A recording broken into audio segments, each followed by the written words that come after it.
Hello everyone, welcome back to Siblings Cooking Book channel.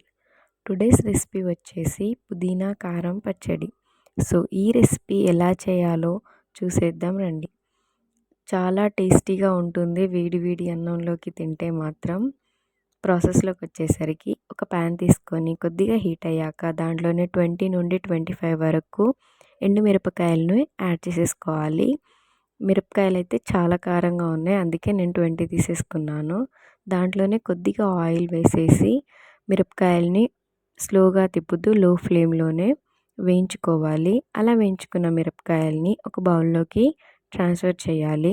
అదే బౌల్లో ముందుగానే కట్ చేసి పెట్టుకున్న ఒక 2 నుండి 3 టైమ్స్ వరకు వాష్ చేసి పెట్టుకున్న పుదీనాని యాడ్ చేయాలి. పచ్చివాసన పోయేంత వరకు మగ్గించుకోవాలి. వాటర్ మొత్తం ఇంకిపోవాలి పుదీనాలోది.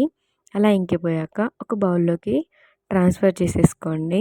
అలాగే అదే బౌల్లో ఒక 3 నుంచి 4 వరకు టొమాటోస్ కట్ చేసేసి యాడ్ చేసుకొని దాంట్లోనే ఒక నిమ్మకాయ సైజు చింతపండు యాడ్ చేసుకోవాలి.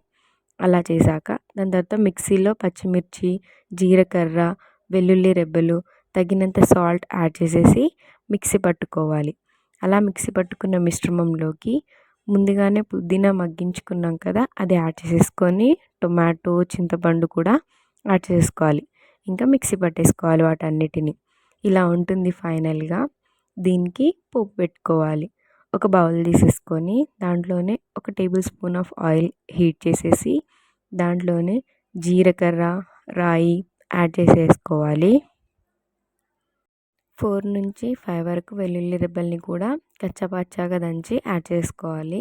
ఒక కరివేపాకు రెబ్బ యాడ్ చేసుకోవాలి. దాంట్లోనే ముందుగానే మిక్స్ చేసి పెట్టుకున్న పుదీనా పచ్చడిని యాడ్ చేసుకొని కొంచెం నూనె ఇంకే వరకు స్లోగా కలుపుకుంటూ లో ఫ్లేమ్లో అటు ఇటు కలుపుకుంటూ పచ్చడిని హీట్ చేసుకోవాలి.